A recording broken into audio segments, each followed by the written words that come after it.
The Assembly will now hear an address by His Excellency Muhammad Shehbaz Sharif, Prime Minister of the Islamic Republic of Pakistan. I request protocol to escort His Excellency and invite him to address the Assembly.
Bismillahirrahmanirrahim.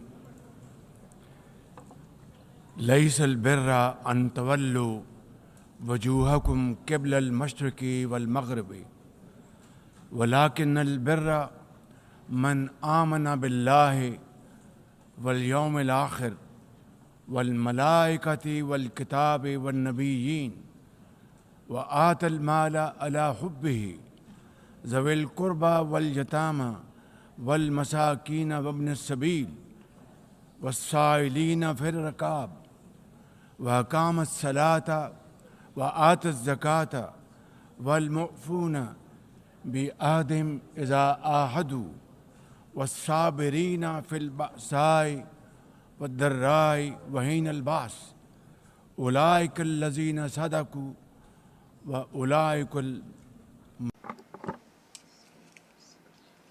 Those who believe in God are those who are on the side of good and not evil. Excellencies, ladies and gentlemen, Assalamu alaikum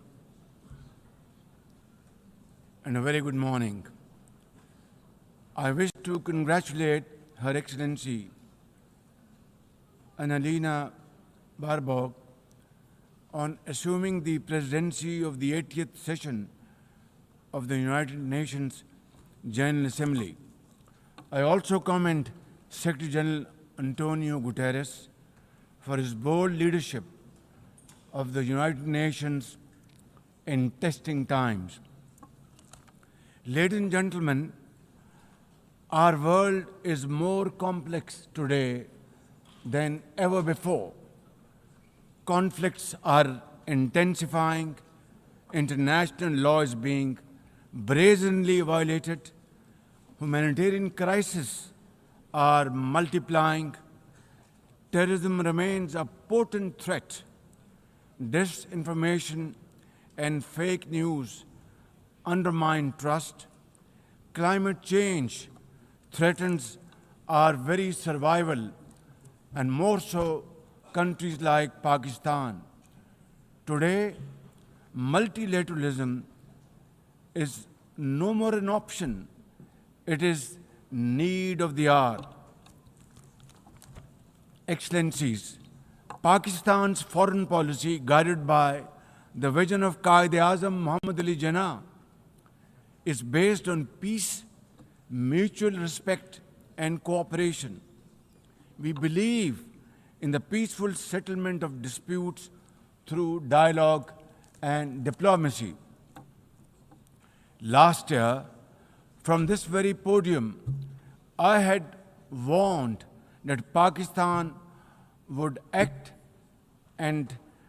most decisively against any external aggression. Those words of mine proved true.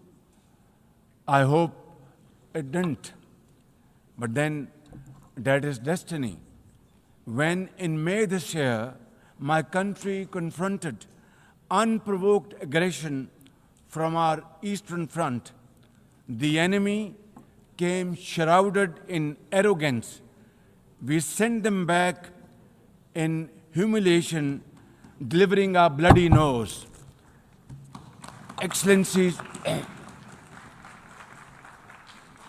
India sought to extract political gains from a human tragedy by spurning my sincere offer of an independent international investigation into the Pahalgam incident. Instead, it attacked our cities and targeted our innocent civilians. When our territorial integrity and national security were violated, our response was in accordance with the right of self-defense under Article 51 of United Nations Charter. Our valiant armed forces, under the stellar leadership of Field Marshal Syed Asim Munir, mounted an operation of stunning professionalism, bravery, and acumen. Repulsing the enemy's attack under Air Chief Marshal Zahir Babar Sidhu, our falcons took flight and etched their answer across the skies, resulting in 7 of the Indian jets turned to scrap and dust. A decisive response.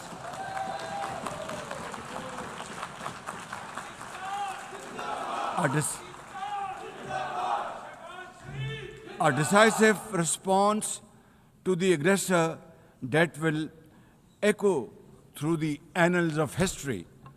To the fearless architects of this victory, to every officer and soldier, heirs of our martyrs, their names are forever engraved in glory. To the mothers of our martyrs, their courage guides our path forward, and their sacrifice shall never be in vain, inshallah, God willing. And to every Pakistani, you stood as one unbreakable wall, a bunyanum marsus. Excellencies, though in a position of strength, Pakistan agreed to a ceasefire facilitated by President Donald Trump's bold and visionary leadership. We express our deep appreciation to him and his team for their active role in bringing about the ceasefire. President Trump's efforts for peace helped avert a more threatening war in South Asia. Had he not intervened timely and decisively, the consequences of a full-fledged war would have been catastrophic. Who would have lived to tell what happened? And therefore, in recognition of President Trump's wonderful and outstanding contribution to promote peace in our part of the world, Pakistan nominated him for Nobel Peace Prize. And I think this is the least we could do for his love for peace. And I think truly he's a man of peace. Ladies and gentlemen, We're also grateful to our friends and partners, including China, Turkey, Saudi Arabia, Qatar, Azerbaijan, Iran, UAE, and of course, UN Secretary General for extending their diplomatic support to Pakistan at this crucial time. Excellencies, we have won the war, and now we seek to win peace in our part of the world. And this is my most sincere and serious offer before this August Assembly of the World Nations. Pakistan stands ready for a composite, comprehensive, and result-oriented dialogue with India on all outstanding issues. South Asia requires, ladies and gentlemen, proactive rather than provocative leadership. India's unilateral and illegal attempt to hold the Indus Water Treaty in abeyance defies the provisions of the treaty itself as well as the norms of international law. Pakistan has made it abundantly clear, and let there be no doubt once again in anybody's mind, as I said last year in this hall, from this podium, we will definitely and ardently defend, inshallah, the inseparable right of our 240 million people on these waters. To us, any violation of this Indus Treaty represents an act of war. Ladies and gentlemen, through this august House, I wish to assure the Kashmiri people that I stand with them. The people of Pakistan stand with them. And one day soon, inshallah, India's tyranny in Kashmir will come to a grinding halt. Kashmir will gain its fundamental right to self-determination through an impartial plebiscite under the auspices of this very organization, United Nations. Excellencies, the plight of the Palestinian people is one of the most heart-wrenching tragedies of our times. This prolonged injustice is a stain on the global conscience and our collective moral failure. For nearly 80 years, the Palestinians have courageously endured Israel's brutal occupation of their homeland in the West Bank. Each passing day brings new brutality, illegal settlers who terrorize and kill with impunity, and nobody can challenge them and question them. And in Gaza, Israel's genocidal onslaught has unleashed unspeakable terror upon women and children in a manner we have not witnessed in annals of history. In blind pursuit of its nefarious goals, the Israeli leadership has unleashed a shameful campaign against the innocent Palestinians, which history will always remember as one of its darkest chapters. But speak we must, Madam President, we must speak and speak loud and clear. Our words are too little, too late for Hind Rajab, a child, nay, a little baby. We have all heard her trembling voice on that phone call, which little Hind made as she struggled to stay alive under Israeli onslaught and atrocities.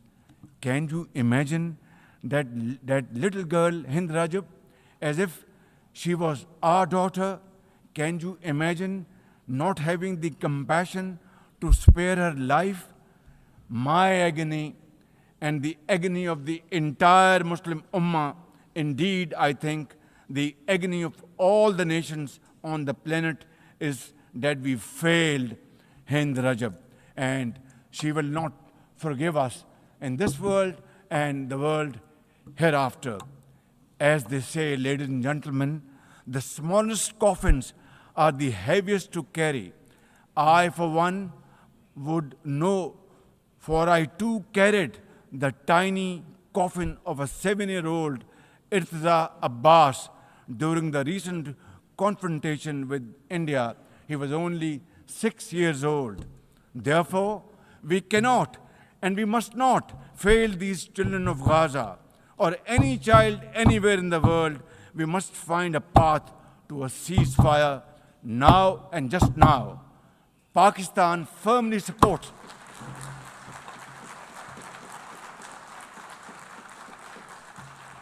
Ladies and gentlemen, Pakistan firmly supports the demand of the Palestinian people for the establishment of a sovereign Palestinian state with pre-1967 borders and Al-Quds Sharif as its capital.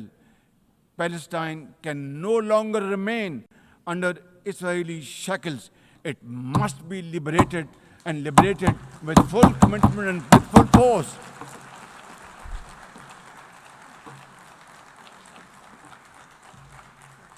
Excellencies, as far as Pakistan is concerned, we were among the first to recognize Palestinian statehood in 1988.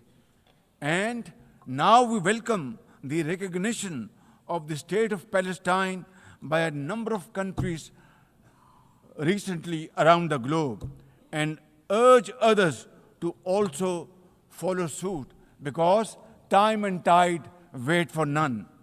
We are further grateful for President Trump's timely initiative to invite Arab Islamic states 3 days ago here in this building for a consultative session at the United Nations. And I was also part of that consultative process. And I think, and I hope and pray to God that it has rekindled hope for a ceasefire in the nearest future, for which the credit must again be attributed to President Trump for this peace initiative. Excellencies, Israel's recent attack on Doha and its continued violations of the sovereignty and territorial integrity of numerous countries is reflective of its rogue behavior. Pakistan stands unwaveringly with our brothers and sisters in Qatar. We also support all efforts for a peaceful resolution of the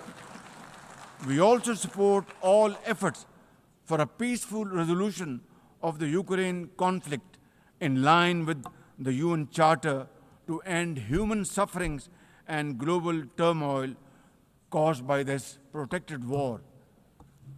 Madam President, Pakistan condemns terrorism in all its forms and manifestation. For over 2 decades, Pakistan has been at the front line of global counter-terrorism efforts, having suffered over 90,000 people. We lost 90,000 people of our country, babies, children, mothers, sisters, brothers, elderly people, doctors, engineers, and also suffered economic loss of $150 billion. Please tell me, put your hand on your heart, that what can be a bigger manifestation of our commitment to fight terrorism and erase it not only from the face of Pakistan, but from the face of this global world. And I believe a man killed in New York is a man killed in Lahore. A man killed in Islamabad is a man killed in London. It's a global village. So I think unless and until terrorism is defeated hands down, this world will not be a peaceful place to live. And for that, Pakistan's sacrifices are probably the biggest around the globe. It must be respected and appreciated, because we are a bulwark. Had these terrorists not been encountered by us, they would have been roaming on the streets of New York and London and God knows Far East. So I think this is our humble contribution, not only for the people of Pakistan, but the people all over the world.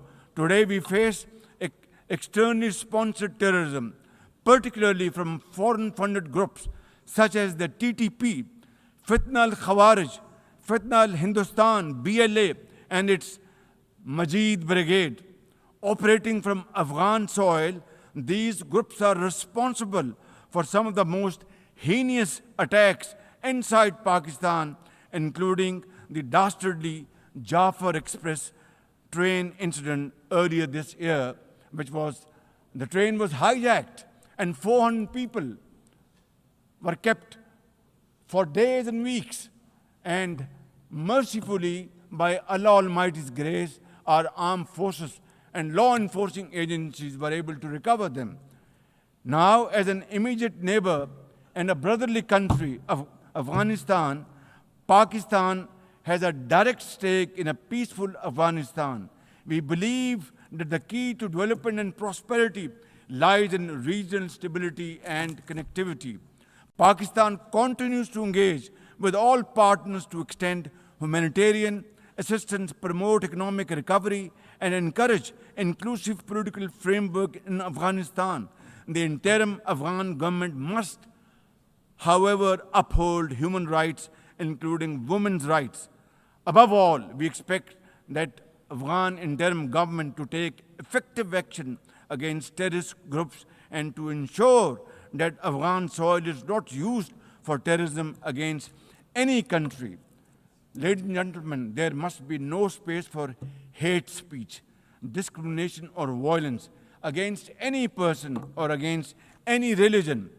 Hate-driven ideologies such as India's Hindutva-driven extremism pose a danger to the entire world.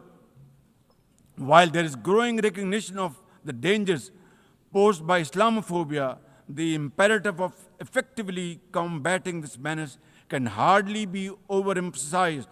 Pakistan welcomes the appointment of a UN Special Envoy to combat this scourge. Ladies and gentlemen, while we are confronted with the climate crisis, it demands the most urgent collective action. In 2022, Pakistan faced massive floods of humongous proportions that caused huge losses amounting to $34 billion and many valuable lives lost. This year again, we are dealing with another mega flood with thousands of villages washed away from the face of the earth, millions of people displaced, more than 1,000 killed, and billions of dollars of crop, livestock, and property washed away, lost to flood waters. Our nation stands united in these testing times, and we are dealing with this natural calamity with remarkable resilience by the grace of God. I have declared a climate emergency to cope with this challenge. The catastrophic floods of 2022 and 2025 this year are glaring examples of loss and damage caused due to climate change. Pakistan, to the contrary, my honorable guests in this hall and through the cameras around the globe, Pakistan contributes less than 1% of global emissions annually, yet it continues to face the relentless brunt and muddy waves of climate change. And then we are told to borrow loans and add on to our debt, huge debt pillars we have over the period of time. This is not fairness. This is not equality. This is not justice. This is not fair play. How can you expect a country which is a developing country facing humongous flood challenges every year due to climate change and no fault of ours, and yet we are told to borrow more loans? I think borrowing loan would be destroying your economy. We will be better off than not borrowing loan and standing on our own feet, working hard, tirelessly, blood and sweat, and we will, inshallah, make Pakistan a great country, inshallah. Ladies and gentlemen, while we deal with climate change, I bear good tidings on the domestic economic front. Socio-economic development and the welfare of our people are among my government's foremost priorities. we have successfully implemented deep-rooted structural macroeconomic reforms, modernized and broadened our taxation system, intensified efforts to mobilize productive investment, and embraced digitization, AI, and crypto as the tools of the future. Strategic partnerships, including our all-weather cooperation with China through the China-Pakistan Economic Corridor under President Xi Jinping's landmark Belt and Road Initiative, are contributors to our progress as I speak. I admire the vision and foresight of President Xi Jinping, whose recently launched Global Governance Initiative, along with other global initiatives, offers a comprehensive framework for a more just, fair, and inclusive development.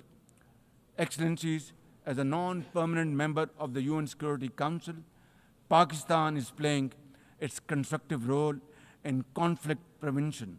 The unanimous adoption of Resolution 2788 under our presidency of the Council has renewed our collective commitment to multilateralism, respect for the UN Charter, and effective implementation of UN Security Council resolutions.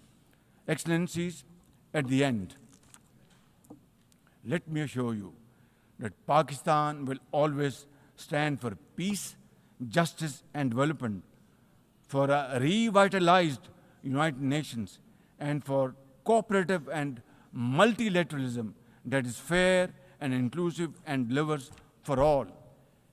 Therefore, let this 80th anniversary not simply commemorate history, let us make history and chart a future for the next 80 years with these United Nations as enduring hope for global good. Let us truly strive to become better together. Thank you very much. United Nations, long live. God bless you.